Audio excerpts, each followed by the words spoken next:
اعوذ باللہ من الشیطان الرجیم بسم اللہ الرحمن الرحیم اللہم صلی علی سیدنا محمد معدن الجود والکرم وآلہ وسلم۔ سامعین و ناظرین اکرام، السلام علیکم ورحمۃ اللہ وبرکاتہ۔ آج کا ہمارا موضوع یہ ہے کہ نفاق کیا ہے۔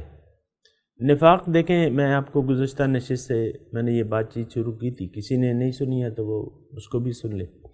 نفاق اصل میں کہتے ہیں، جیسے کہ حضور صلی اللہ علیہ وسلم نے اس کے بارے میں بیان کیا ہے کہ 3 علامات جس میں پائی جائیں وہ مکمل منافق ہے۔ جس میں ایک یعنی کوئی ایک پائی جائے، دو نہ پائی جائیں تو وہ اسی طرح اس کے درجے ہیں، لیکن 3 جو علامتیں پائی جاتی ہیں جس میں تو وہ مکمل منافق ہے۔ تو میں آپ کو یہ عرض کر رہا تھا کہ اللہ تعالیٰ سے جو بات کریں تو سچ کہیں اس سے۔ تو عام طور پہ میں نے آپ کو گزشتہ نشست میں یہ بھی بتایا تھا کہ عام طور پہ یہ نہیں ہوتا، ہمیں تو احساس ہی نہیں ہے کہ ہم رب سے کوئی بات چیت کر بھی رہے ہیں کہ نہیں کر رہے، ہمیں یہ احساس نہیں ہوتا۔ ایک نماز ہے، اور یہ ساری زندگی اگر آپ دیکھیں نا، میں اگر کہوں تو ساری زندگی ایک بے ہوشی کی حالت میں ہم گزار رہے ہیں۔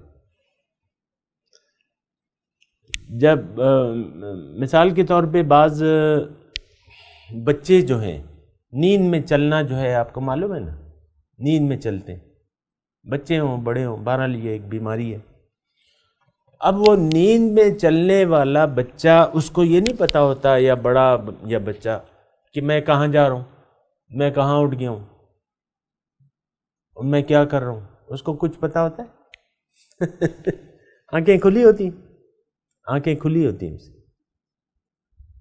آنکھیں کھلی ہوتی ہیں۔ کبھی دیکھا نہیں جو نیند میں نے دیکھا ہے؟ ہماری ایک نواسی ہے، وہ بھی نیند میں چلنے کی عادت ہے اسے، اب پتہ نہیں ہے بھی کہ نہیں۔ بہرحال تو نیند میں چلنے والے آنکھیں کھول لیتا ہے، اور یہ بات اللہ پاک نے ہمیں بتائی ہے کہ ان کی آنکھیں ہیں لیکن یہ دیکھتے نہیں، ان کے کان ہیں لیکن یہ سنتے نہیں، ان کے پاس دل ہیں لیکن سوچتے نہیں۔ لہم آذان لا یسمعون بہا ولہم اعین لا یبصرون بہا ولہم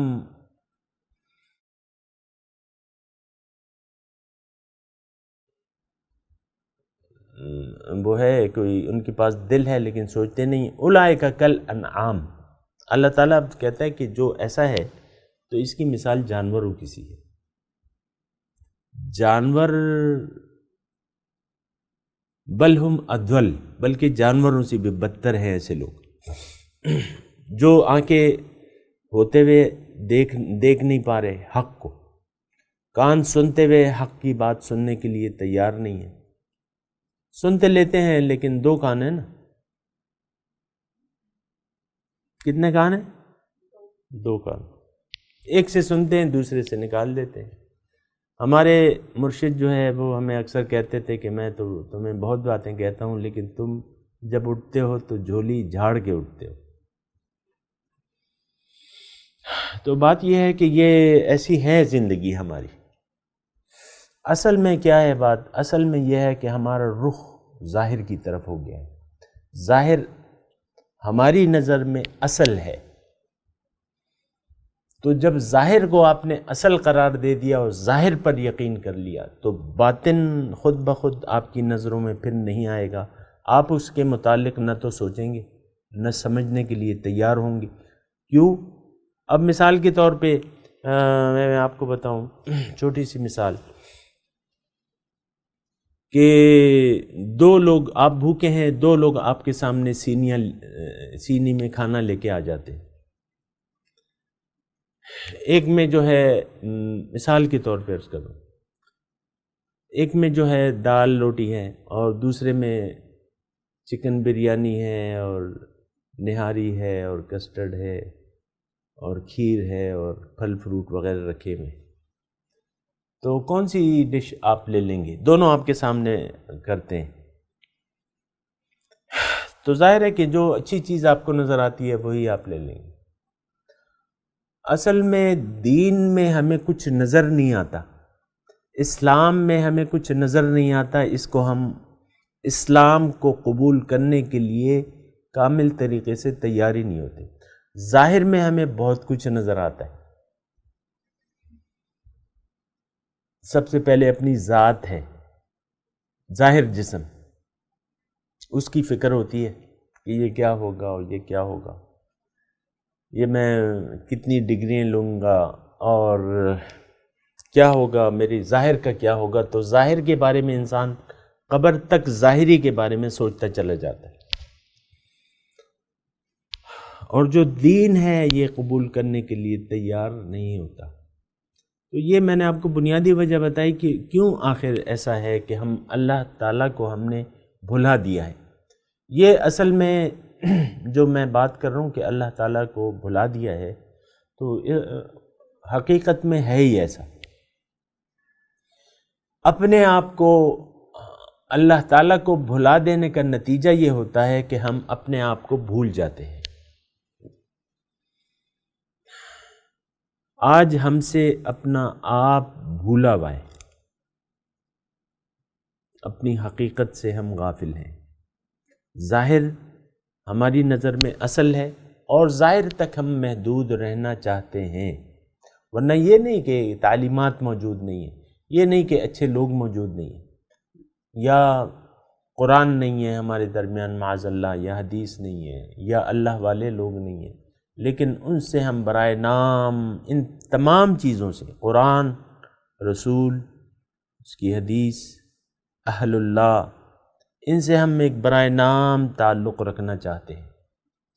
عام طور پہ آپ دیکھیں نا، لوگ بیعتیں کرتے ہیں اور پھر بیعت کے بعد بھول جاتے ہیں، پتہ ہی نہیں ہوتا، بس ایک نام نام ہوتا ہے بیعت، میں نے بیعت کی بھی ہے، بس اللہ اللہ خیر صلی اللہ، اس کے بعد کوئی ہم اپنی ذمہ داری بھی نہیں سمجھتے اور اس کو ہم دیکھتے بھی نہیں۔ بہرحال نفاق کی ہم بات کر رہے تھے۔ نفاق کیا ہے؟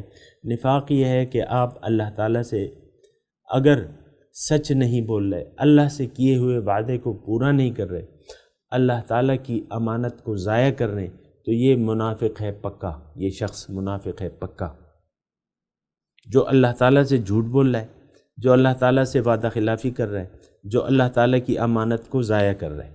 عام طور پہ آپ دیکھیں جو ہمارا طریقہ کار ہے زندگی گزارنے کا، میں نے آپ کو کہا نا، کسی چیز کا ہمیں احساس و ادراک نہیں ہے کہ کیا باتیں ہم کر رہے ہیں، کیا وعدے ہم نے کیے ہوئے، یا کیا امانت ہے جو کہ ہم ضائع کر رہے ہیں۔ اس بات کا نہ ہمیں احساس ہے، نہ ہم احساس کرنا چاہتے ہیں۔ دیکھیں اہمیت اصل میں نہیں ہے اس کی، یہ مسئلہ ہے۔ اللہ تعالیٰ سے سچ بولے یا اس سے کیے ہوئے وعدے کو پورا کریں یا اس کی دی ہوئی امانت کو بجا استعمال کریں، تو یہ ساری چیزیں نہیں ہیں۔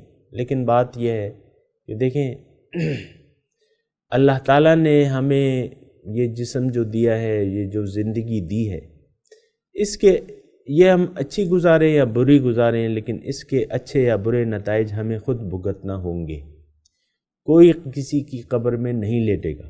اللہ تعالیٰ نے واضح طور پہ فرمایا ہے کہ وَلَا تَزِرُ وَازِرَةٌ وِزْرَ أُخْرَى، کوئی دوسرے کا بوجھ نہیں اٹھائے گا،